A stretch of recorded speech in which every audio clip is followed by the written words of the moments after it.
Imágenes interiores que atan e imágenes interiores que liberan. Guiones. Frecuentemente nos damos cuenta de que una persona vive de acuerdo con una imagen interior que presenta un cierto desarrollo, es decir, una historia. En análisis transaccional, estas historias se llaman guiones. Tales imágenes tienen dos orígenes diferentes. Por una parte existen las imágenes interiores en las que un niño reencuentra en forma de argumento una experiencia traumática que hizo, y por otra parte se hallan las imágenes interiores que indican implicaciones sistémicas. Cuando un niño hace una experiencia traumática, frecuentemente la interioriza, organizando a continuación toda su realidad alrededor de ella. Muchos cuentos y mitos describen este tipo de patrones, entre ellos Hansel y Gretel, Caperucita Roja, El dinero llovido del cielo, La Bella Durmiente, etc. Así, por ejemplo, la Bella Durmiente duerme con la idea de que al despertarse, al cabo de 100 años, aún tendrá 15 años. Esto es ilusorio. La solución que ofrece el cuento anima a la niña a seguir durmiendo. Si la Bella Durmiente se da cuenta de que después ya no será joven, se despierta un poco antes. En el cuento del lobo y las 7 cabritas, la madre dice: guardaos del papá malvado. Los hombres que eligen esta historia muchas veces provienen de familias en las que la madre despreciaba al padre y la abuela paterna al abuelo. La historia de Juan en la prosperidad muchas veces significa que un abuelo perdió su fortuna. En un caso así se le puede pedir al abuelo: bendíceme si yo la conservo. La Caperucita Roja se representa en ella la seducción por un familiar mayor. El pequeño Juan es feliz si al volver a casa la madre le abre la puerta. ¿Pero qué ocurre si es el padre quien abre? Es curioso que todos los cuentos que conocemos contengan imágenes de un desarrollo que atan y que las soluciones que presentan hacia su final sean siempre ilusorias, sirviendo sobre todo para mantener el statu quo. Si el cuento o la historia describe una vivencia que un niño pueda hacer antes de los 7 años, frecuentemente indica una experiencia personal y no un proceso sistémico. Ahora bien, también existen muchas historias que no tienen nada que ver con experiencias de la infancia. Si, por ejemplo, la imagen que acompaña a una persona es la de Otelo o de Ulises, se trata de una descripción de una experiencia que un niño no puede hacer. Existen muchas historias de este tipo, que describen experiencias que solo un adulto puede hacer. Quizás un niño se sienta fascinado por una historia así, sin saber por qué. En un caso así, puede deducirse que esta historia se refiere a otra persona que antes desempeñaba o tendría que haber desempeñado un cierto papel en un sistema. Por regla general se trata de una persona con una suerte trágica, quizá excluida, o que en el sistema hizo sitio para otra persona. Así la historia se convierte en imagen de una vida real que ya antes tuvo importancia en el sistema. Al mismo tiempo sirve de guión que permite que algún miembro del sistema represente una vez más a la persona excluida. Dice Bert Hellinger que más del 50% de los problemas que aparecen en psicoterapia no son problemas propios, en el sentido de estar basados en experiencias del cliente mismo, sino repeticiones de suertes ajenas. Es posible hacer visibles tales imágenes respectivas, por ejemplo, configurando la constelación de un sistema familiar. En la configuración de un sistema, como punto central, se halla la representación de dos imágenes concentradas de espacio y tiempo. Por una parte, la imagen que muestra el pasado hasta hoy, es decir, la imagen interior que ata, y por otra parte, una imagen de seducción, la imagen interior que libera. La primera es la puesta en escena de la imagen interiorizada del sistema del que la persona forma parte, es decir, un concentrado metafórico de toda la historia familiar y de todas las historias individuales. En este contexto, se parte de la base de que el lugar sistémico que nosotros ocupamos en esta imagen en relación a los demás miembros del sistema determina de manera decisiva nuestros sentimientos y modo de actuar. La segunda imagen es una imagen de solución o de futuro del sistema que corresponde al orden del amor, confiriendo a cada miembro de la red familiar el lugar bueno que le corresponde. Siempre que esta imagen es interiorizada, dejando el tiempo y el espacio suficientes para que pueda actuar, también desarrolla su influencia curativa sobre los sentimientos y el actuar del individuo y sobre el sistema entero. Cuando alguien configura un sistema, sea el suyo propio o el de un cliente, únicamente debe hacerlo con seriedad y si para él se trata de un asunto serio, es decir, algo que requiere una solución. Si se hiciera por pura curiosidad, no surtiría ningún efecto. En cuanto la persona ha visto su solución, no tiene que hacer más que interiorizarla y simplemente seguir viviendo. Tiene que dejar que el tiempo pase. Es como un proceso de curación que se desarrolla lentamente y en un momento dado llega a su fin. Nadie más en su sistema tiene que cambiar. Tampoco tiene que decirle a nadie que debería ocupar otro lugar. Todo el cambio se da tan solo por la imagen interiorizada. En algunas ocasiones puede resultar conveniente contarles el desarrollo de la constelación a los demás miembros de la familia, pero sin ningún comentario. Así fue y este fue el efecto. Si los padres ponen en orden su sistema interior, este hecho repercute inmediatamente en los hijos, aunque no les digan nada. Lo que actúa es el orden y la valoración en el alma. Una característica de una buena solución es que cada miembro de un sistema tenga su lugar bueno. Si aún se le debe algo a una persona, naturalmente hay que arreglarlo. Para algunos es conveniente hacer un dibujo de la imagen de solución, dado que los detalles muchas veces se olvidan. El trabajo terapéutico con sueños. No suelo trabajar con sueños, dice Bert Hellinger. Me resisto a la mitificación de los sueños. Algunos los toman como revelaciones divinas que han de tornarse en serio. Una vez trabajé con un hombre que me contó que había hecho una sesión de hipnoterapia con un buen hipnoterapeuta. En el curso de ese tratamiento habían sacado determinadas conclusiones y como éstas aparecieron durante la hipnosis, las consideraban importantes.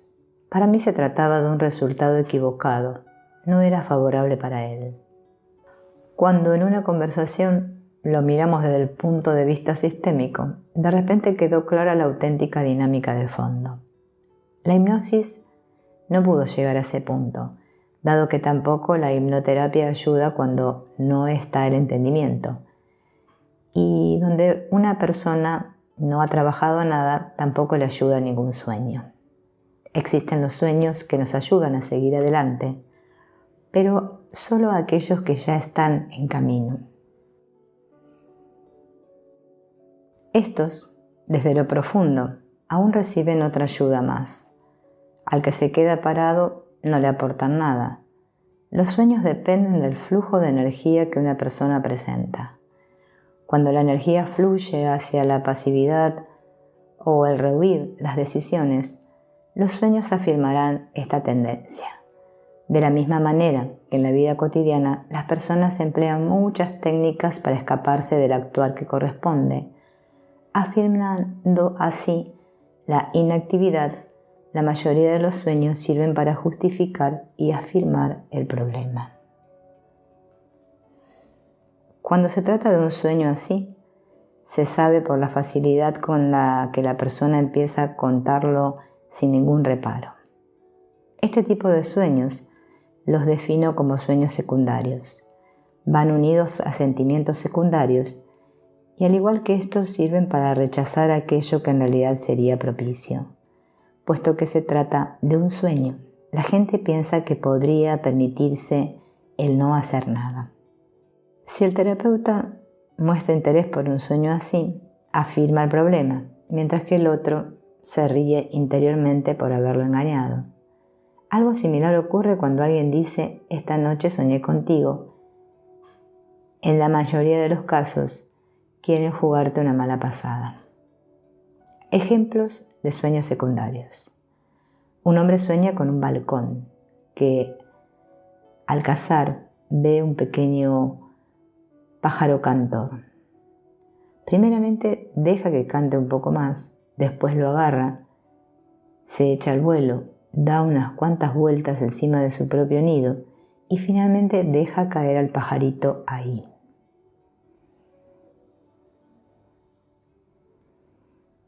El hombre lo consideraba un sueño precioso.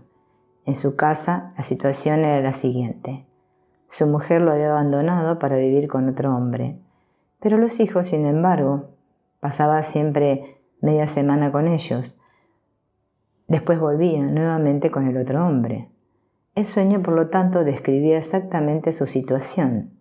Él suelta a la mujer, entregándola al otro, y ella cae en el nido de éste. El hombre, sin embargo, se alegraba como si hubiera tenido una revelación divina. No se dio cuenta de que únicamente describía su propia situación. Este era, por tanto, un sueño secundario. Los sueños secundarios son cebos, como ofertas para el juego. A ver si picas. ¿Es tan agradable entregarse a las imágenes de sueños sin hacer nada más? También existe otro tipo de sueños, los llamados sueños primarios, que representan recuerdos cifrados. Al igual que los sentimientos primarios, no tan ruidosos ni dramáticos, sino que son más suaves. Los sueños de agua frecuentemente son recuerdos del nacimiento. En un caso así, se averigua qué pasó. Una mujer, por ejemplo, soñó que subía una montaña con su hija. Al bajar, tenía a su hija esquiando entre sus piernas, y al llegar abajo, la hija se cayó a un lago. Le pregunté: ¿qué pasó cuando naciste? Ella me contestó: fue un parto precipitado y mi madre se encontraba en la bañera. Este sueño, por lo tanto, fue un recuerdo cifrado.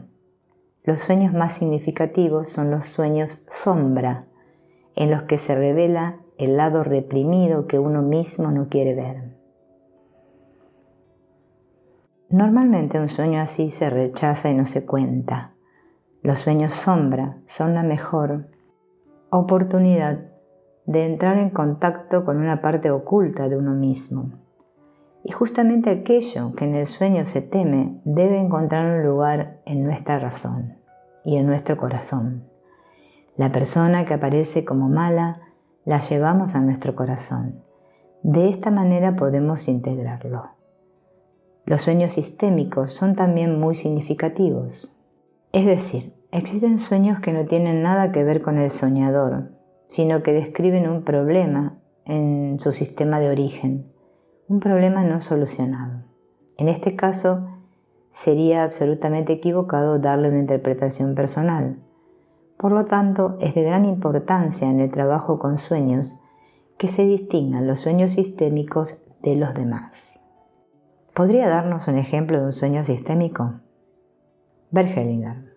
Cuando Miriam contó su sueño, pensé que se trataba de un sueño sistémico. Por eso pregunté por sucesos en su sistema.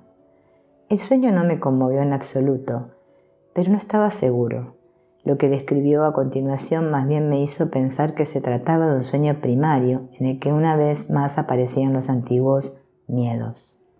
En los sueños sistémicos surge algo de importancia para el sistema, algo no solucionado, manifestándose en una persona indefensa, un posgénito. Si éste lo toma sobre sí, todo queda transferido, lo cual es muy grave. Ahora bien, si un terapeuta da una interpretación personal a tales sueños, el asunto se encausa en una dirección absolutamente errónea. Por lo tanto, esta diferenciación es sumamente importante. Frecuentemente los sueños sistémicos se caracterizan por su crudeza o su brutalidad, tratando, en la mayoría de los casos, los temas importantes como puede ser un asesinato o suicidio. La sombra sistémica surge y cae sobre el soñador, siendo éste el más débil. Os daré un ejemplo de un sueño sistémico. Un hombre soñó que encontró un cadáver descuartizado en un sótano y llamó a la policía. Le dije, esto basta. Normalmente ocurre así. En casi todos los sueños, la información más importante se da en la primera fase. Quizás aún haya una segunda fase importante. En muy pocos casos, una tercera. Todo lo que pase de la tercera fase ya no tiene ninguna importancia. En un sueño significativo, la curva energética alcanza su cenit al cabo de 2 o 3 fases. En todo lo que viene después, la fuerza y la atención van disminuyendo y el narrador se pierde cada vez más en detalles. Cuando se para, después de 2 fases, el otro está lleno de energía y se da cuenta de que ha revelado algo. Entonces no le encuentras ante un sueño, sino ante un texto claro, donde se hacen interpretaciones interminables y no avanza nada. El mismo patrón se encuentra en los cuentos. La mayoría de los cuentos presentan su mensaje en la primera fase. Después comienzan un proceso para encubrirlo, con lo que la información original se pierde por completo. Así, por ejemplo, el cuento de los 7 cabritas, la madre cabra llama a sus hijas diciéndoles, guardaos del lobo feroz. En texto no cifrado significa, no os fiéis del padre. Este es todo el cuento, todo el mensaje, y después se crea una gran historia alrededor con desviaciones como por ejemplo la de la cabrita en el armario del reloj. Todos se lanzan a la cabrita en el armario del reloj. Lo mismo ocurre en el sueño. El mensaje clave se da con la primera frase y después se trastorna. Después se presenta algo muy interesante que cautiva la atención del terapeuta de una manera especial. La primera fase, sin embargo, acaba olvidándose. Volvamos al sueño de un principio. En ese caso preguntamos, ¿quién en el sistema tuvo una muerte trágica? Para averiguarlo, el cliente tuvo que llamar a casa. Llamó a su padre, pero este le contestó, no te lo puedo decir por teléfono. Finalmente se supo lo siguiente poco tiempo después de nacer él. Su madre quedó nuevamente embarazada. Al haber tan poco tiempo entre un embarazo y el otro, se dieron complicaciones y hubo que desmembrar el feto en el seno materno. Esta era la situación. Toda su vida, el cliente había representado también a este hermano. Tenía 2 casas, 2 oficinas, 2 escritorios, todo por duplicado. Los metasueños son sueños no cifrados. La persona afectada sabe inmediatamente de qué se trata y ya no necesita ninguna interpretación. Con ellos la solución que surge del inconsciente para el paciente es suficiente. A veces aparecen sueños que me llevan más allá cuando me ocupa un problema. Me indican el siguiente paso, pero solo si ya estoy actuando. Lo que acabo de decir de los sueños son puntos de vista adicionales, referencias para no caer en una trampa o avanzar en una dirección equivocada. Sin embargo, no sustituyen a otras teorías de los sueños. Lo malo es que muchas veces los sueños se consideran revelaciones divinas. Un dicho chino dice, el sabio no sueña, ya no necesita los sueños.